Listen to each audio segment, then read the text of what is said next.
I have never met a plural person yet that didn't experience some sort of blurriness or identity confusion, but at the same time, it is the hardest thing to explain. Hey all and every many, thanks for switching in to Housemates for Life, a podcast powered by plurals, for plurals, and everybody else who wants to hear more about the insanely awesome world of plurality.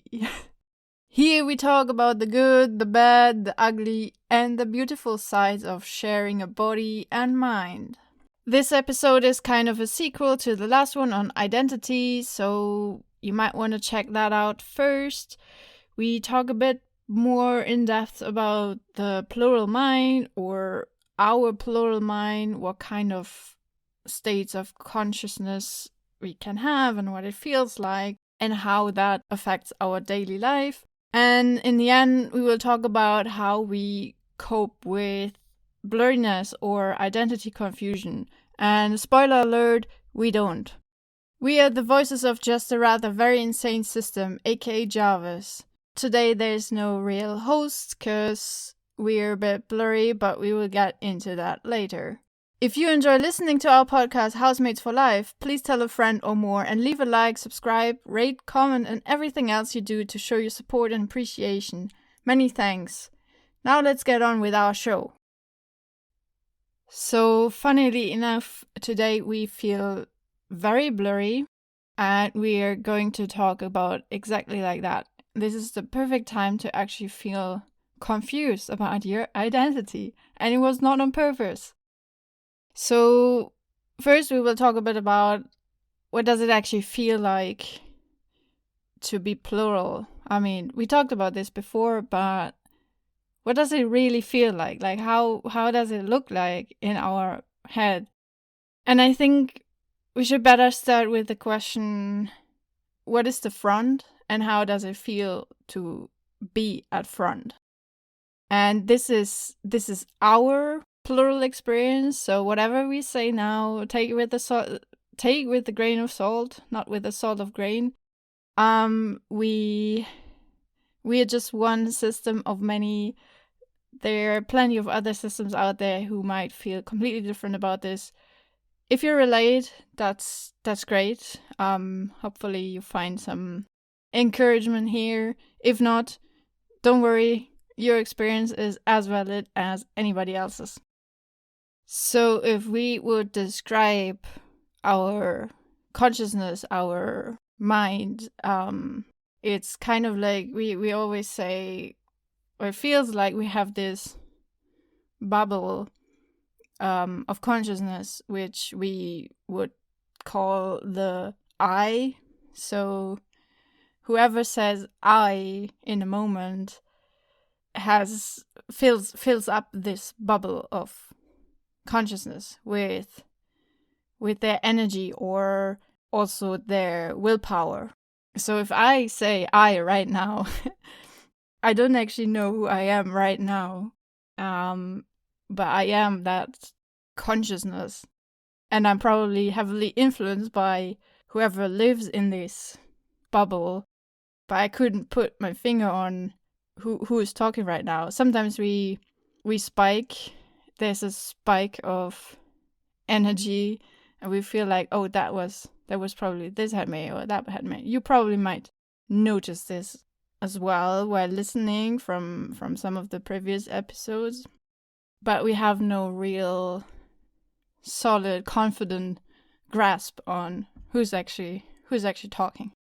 We are kind of quote unquote lucky in the sense that we are a pretty small system, so we have not many options. Who could it be? So we don't have to look through a long list of system members to figure out who is fronting or who's influencing the front right now. Other systems might struggle more with that because they are like 20, hundreds, or thousands of possibilities. So if we go back to our favorite bus analogy, right now it basically feels like I am the I, whatever that is, sits sits right at the front window of the bus. So I'm still in the bus, I'm still part of the same bus as always. And the driving style might not be very much different from the usual, but all I can see is I can only look out of the front window of the bus. I can't look inside the bus. I can't turn around and look who actually sits in the front row and who holds the steering wheel right now. I just see the bus driving. It feels like being on autopilot, basically. I don't really feel like I have much willpower or my own identity right now. That's how I would describe the identity confusion I feel right now, or we feel right now. But that's only one way of being blurry, or one way of being confused about your identity. There's so much more. I swear, it's exhausting sometimes. So I wouldn't say we're blurry in the sense I can think relatively clearly. I could probably sit down and solve some maths problems, but other times that's not an option at all. Then the brain is completely foggy. I guess even singers know that feeling when your brain just doesn't work. It's clogged somehow. And I think in extreme cases it's called executive dysfunction or something, when you just can't get a thought across from your brain. You can't even produce a thought inside the brain. You can't really bring anything across that isn't there. But yeah, if we were sure of who's at front, then that person would sit on the driver's seat, right? We talked about this before.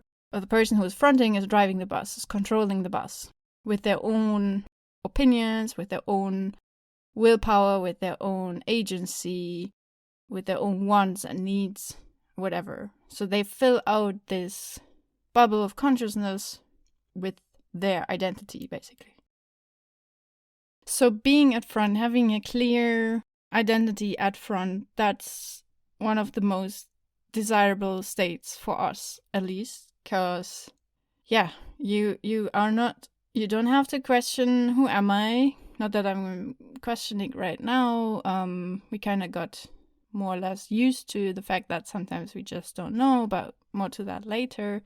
But if one of us is at front and is confident about who they are and having control over the bus, being able to think your own thoughts, bringing across your own opinions and values whatsoever, doing your hobbies, that's the best for us.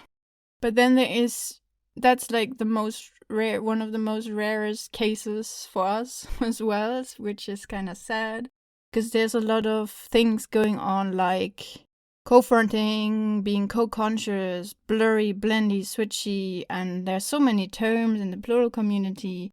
Even among plurals, there isn't always a clear definition what all these terms mean to everyone individually.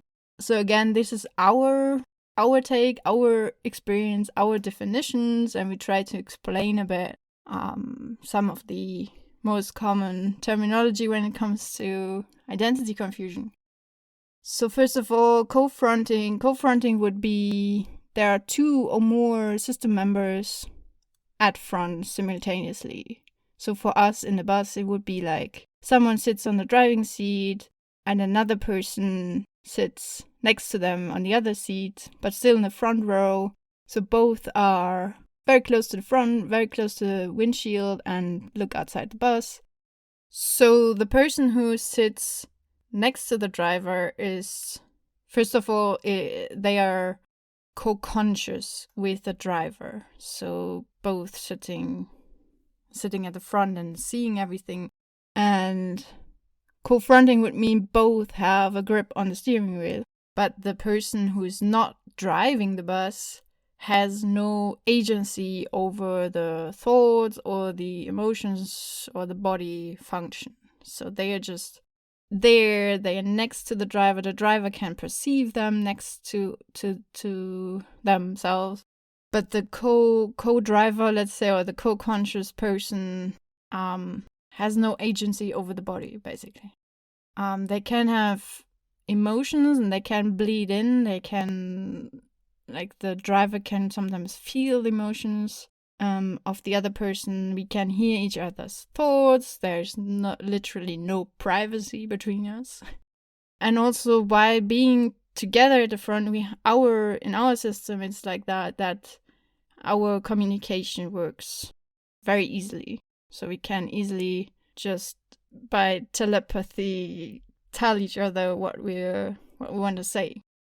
It becomes more difficult the more blurry and confused we are, but in a, I would say, clear co-conscious state, we are very distinct from each other. We can feel our distinct identities and presence and can communicate with each other.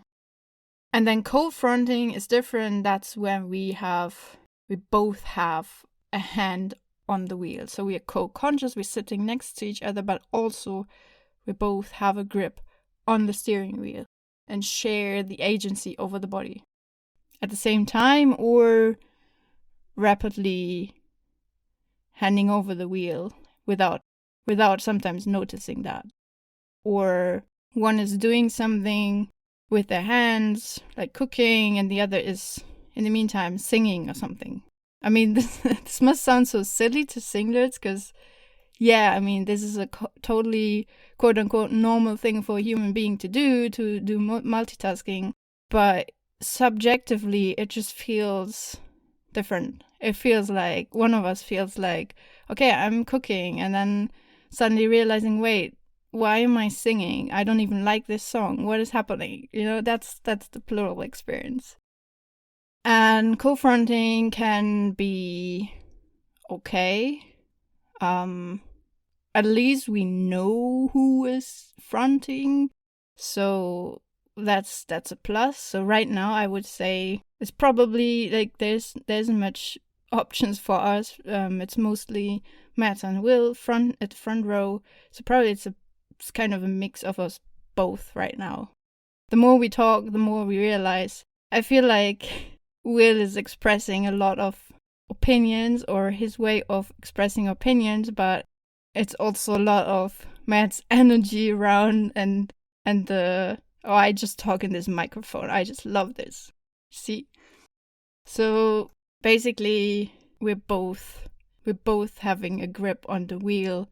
Just right now in this state we can't really exactly see it. We can only guess. We can guess it from our driving styles, but it's a subjective feeling. Like, I'm not sure. I can't say it 100%. It's the confidence is just not there. That's the thing. Like, I'm sure, but I'm not 100% sure. So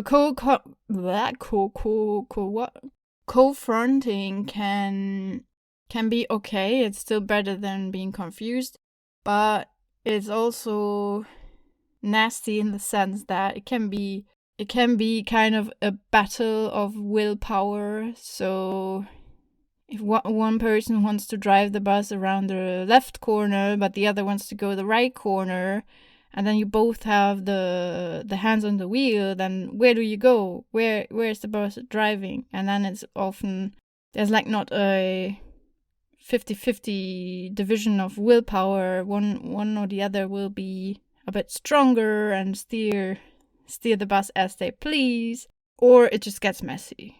So we also have the other analogy with colors, is that one person wants to paint the wall red, the other person wants to paint the wall blue, but if you mix the colors, then it gets purple, and nobody likes purple, and nobody's happy with the wall. So we rather take turns, and then we have a stripe of red, a stripe of blue, a stripe of green, or whatever. It still looks weird, but at least everyone has their own stripe to be happy with. Now that's being co-conscious, co-fronting, and we would say being co-conscious and co-fronting, you're still aware of the individual identities and the differences between them. So you can see the stripy pattern of colors, but then there's something called feeling blendy or blurry. That's when the colors mix together. And it's quite literally for us, because we said in the previous episode that we experience ourselves with synesthesia and experience ourselves as have this experience of color feeling when we're fronting. So our colors mix together, and that's kind of how we feel right now. Very blurred, very blended together. Actually, this I would describe mostly as being blended, because blurry for us feels even more unclear, even more confused, even more, somewhat distressing even. And blendy is actually more, we associate with it a more positive feeling. It is okay. I can function right now very well. That's what I would call blendy or blended identities. And the weirdest part is that this is such a common experience for plural. Like, I have never met a plural person yet that didn't experience some sort of blurriness or identity confusion. But at the same time, it is the hardest thing to explain. Everybody knows when I say blurry, I feel blurry, or I'm confused about my identity. Every plural is like, mood. But what does it feel like? Well, yeah, we try to explain it, right? I'm basically the bus right now. I'm just a bus driving along the road. And then there's a term that is often used is being switchy, and our switches are not as frequent, or we don't really experience hard switches that much. We will talk a bit more about switching, but we relate mostly to OSDD systems, so we feel like we are more all there, but some of us are more there than others. So we don't really switch hard switch into the consciousness, but our awareness, individual awareness, becomes stronger or weaker. And then being switchy, I think often is also synonymous with being blurry. So or dissociated, or like the transition from one clear identity to another, or not necessarily clear identity, but from one identity to another. Some systems can feel that coming. Some system can feel switches are coming and would describe that as switchy, which we don't really feel like that. So for us personally, switchy means more like something between co-fronting and blurry. So two or more are at the front, and we exchange the steering wheel all the time, and don't really know that that's happening. That's what I would call switchy. Jumping from one driving style to another. But yeah, switching is a very subjective process, and we will talk about that in more depth, I guess, in a different episode. So much about our personal experiences and definitions whatsoever. Now we want to tell you a bit more about how this actually affects our daily life, because when you're plural, you know that it can be rough, and if not, you can maybe imagine that this can be rough. And the main part where we notice the roughness of all the identity confusion is usually in social contexts, because as we established in the previous episode on identity, we need a clear idea of our identity, of our self-concept, in order to actually make meaningful connections with other people, with other identities, and create a meaningful and fulfilling and authentic life. So when we are like this, when we are blurry, or when we co-front together, then at least one of us will always feel invisible or left out, or I think it's easier to imagine multiple people sharing a body and clearly switching between each other. So one day this person, the other day that person, that sounds doable, but that's usually not what the experience is. Or we actually have a great meme relating to that. We will link it in the description. it's basically the top picture shows a picture of a group of people at a party or get together, eating and drinking and laughing, having fun, enjoying themselves. And it says what people think the plural experience is like. And then below that is a picture of just random noise. And that's what it's actually like. So for us, it's most of the time it's just blurry noise, sometimes peeking out some identities when we focus or when we're rested. But usually, especially in social context, it's just noise. It's just autopilot noise. And that doesn't feel good. So when we're alone, when we're by ourselves, it's okay. We can go through our daily life, our routines. I mean, who wants to do housework anyway? It's just a noisy zombie-like bus on autopilot doing chores. That's okay. But when it comes to an authentic life, meaningful life, that's not very desirable. So being on autopilot sometimes even feels like being out of control, because we might say things or do things that come collectively out of our noisy consciousness, but it might not be in alignment with everyone's opinions or with our collective plans or ideas. So that if nobody has agency over the steering wheel, well, then nobody makes decisions, and nobody makes even decisions on behalf of the whole system. It's just driving itself.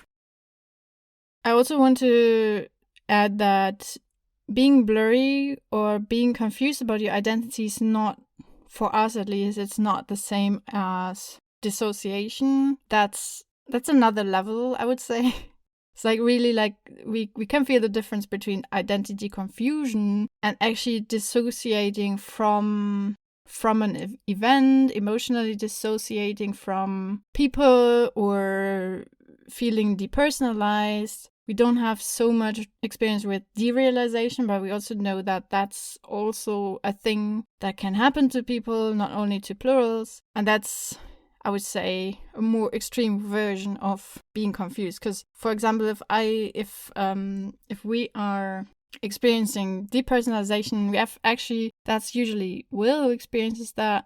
I think I can talk about it from my perspective. So depersonalization, I have actually a clear idea of who I am, or like I have a clear feeling of I am there, I exist, but I feel very disconnected from memories, people in my life, etc., etc. But yeah, we will talk about that in a different episode, but I just wanted to make clear the difference between feeling confused or unsure about your identity and actually depersonalization or dissociation, whatever. And yeah, if this state that we're right now, like we start to, the more we talk, that's also the thing, the more we talk about ourselves or engage with ourselves, the more we kind of get a grip on who we are. So yeah, you notice, right? We're a bit confused. Okay. So the longer we are in the confused and autopilot state, the more quote unquote normal it becomes for us. So we sometimes don't even realize that it's happening, or we don't care, or things are just fine, and there's nobody there to actually care. If nobody's holding the wheel, if nobody has agency over this consciousness, there's no opinion on it. Yeah, that's also a common thing. Being confused about your identity means also being confused about your opinion, or not having an opinion, or can't really decide on an opinion. So you can't even decide whether you like it or not.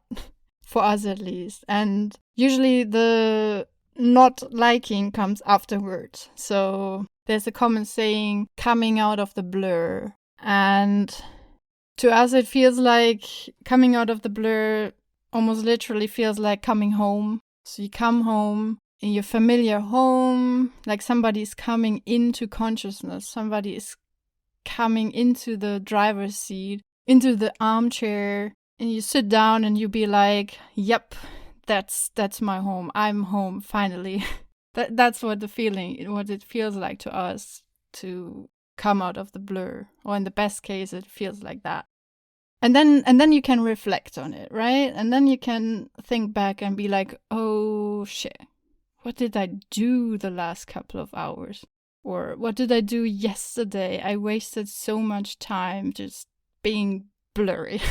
and then it's like, yeah, then you can form an opinion on what it feels like. And usually, at least that's my experience as speaking as Will, strongly influenced by Matt.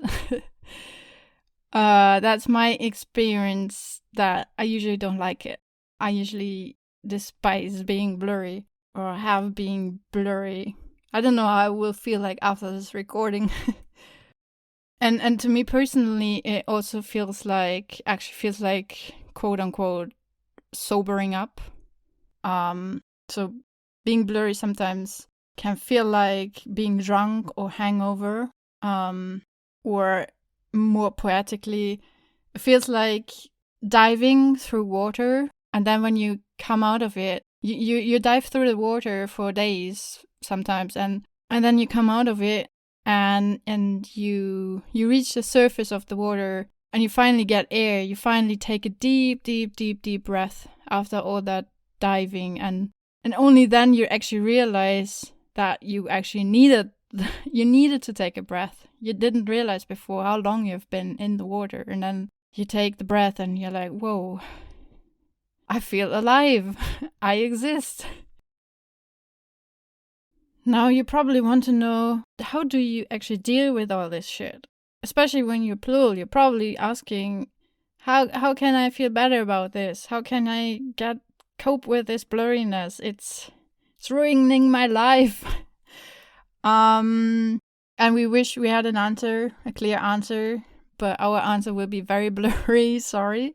Because we haven't really found ways to really cope with this experience. We have found ways to accept it sometimes, in some situations. But yeah, accept the blur is something that is often used in the plural community. And it definitely is easier said than done. So we mentioned it before, social interactions are just, they increase, in our case at least, they increase unintentional switching and blurriness. It's like we all sit on the sofa, somebody talking to us, and whoever has something to say says it, or whoever is the loudest to say says it, but it's not, it requires us a lot of focus to have only one person talking and shutting the others off. So social interactions are very difficult. When we're by ourselves, it's easier to focus on yourself. There's no external cues that suddenly trigger your handmates to the front. Or that's how it usually is. If we watch a film or whatever, can happen that somebody suddenly has an opinion on what we're seeing on the screen. And yeah, it's difficult, at least for me, it's difficult to derive meaning from life if most of it is on autopilot and I can't be even sure if what I'm doing is actually me doing it, or actually my emotions or my needs or my wants that we're doing. If I can't know, then yeah, what's the meaning of life? I don't know. But of course, we don't want you all to leave this episode with nothing in your hands. So here are a few things that help us coping somewhat with blurriness. And one major thing is overall stress reduction. So physical stress, like having a busy time schedule and filled with lots of things, then that, of course, is naturally gonna drive out different handmaids on a single day, for example, and that just increases the the switchiness, the blurriness. Emotional stress is a big thing for us. We try to reduce it a lot. We reduce social interactions where we can. So social interactions also increase, in our case, it increases blurriness. So we try to be careful how many social interactions we actually plan during the week.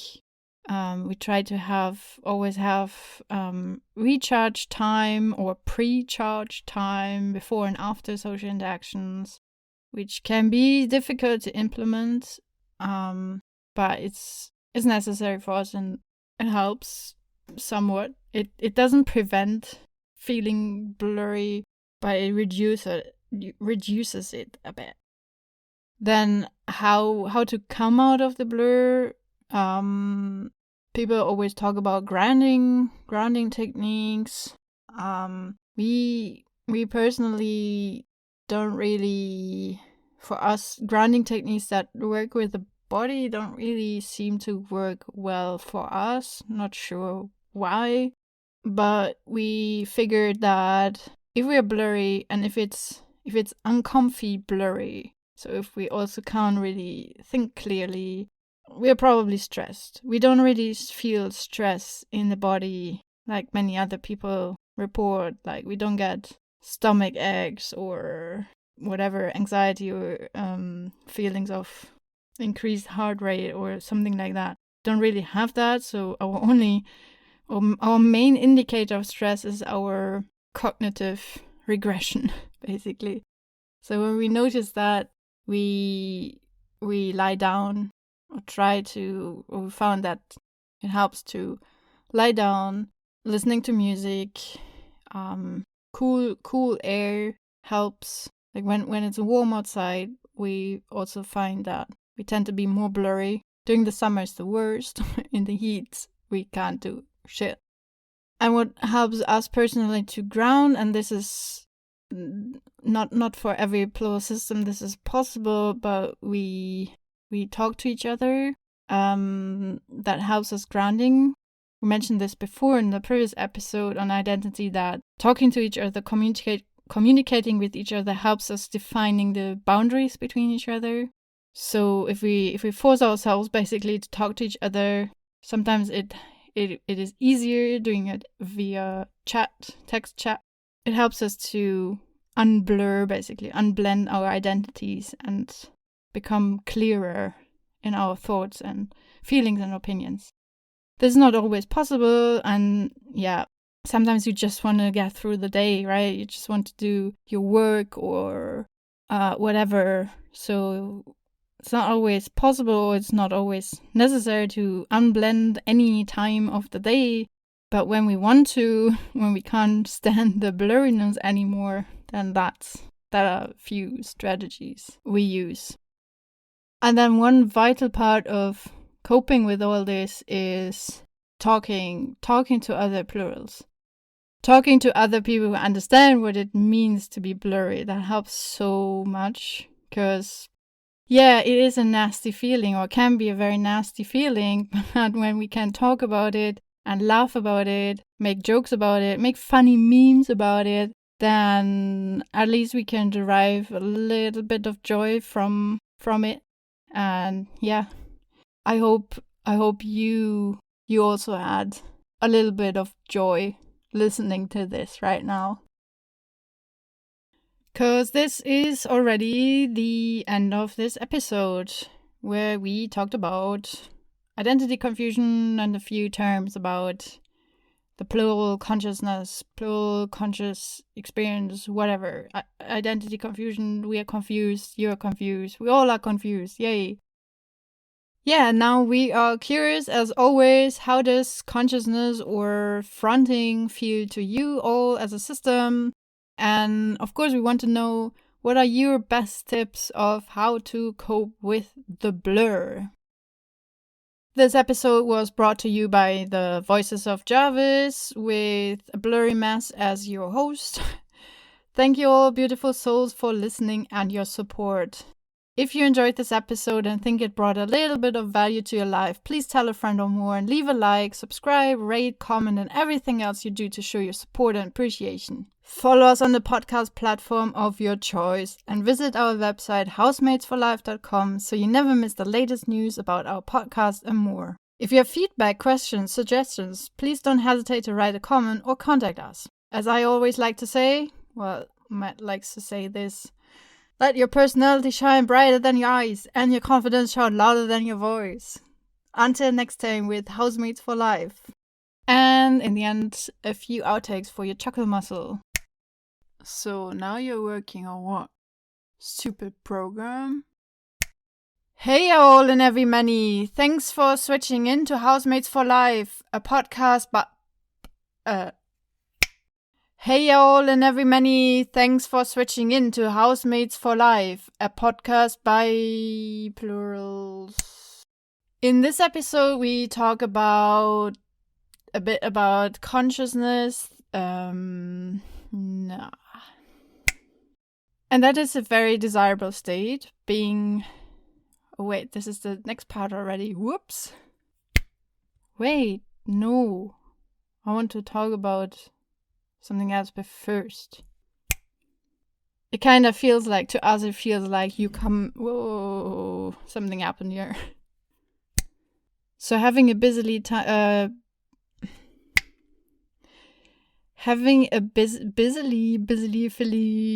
whatever time schedule,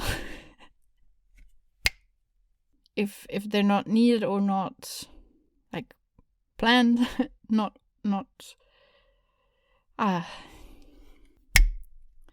talking to people who understand what it means to be blurb.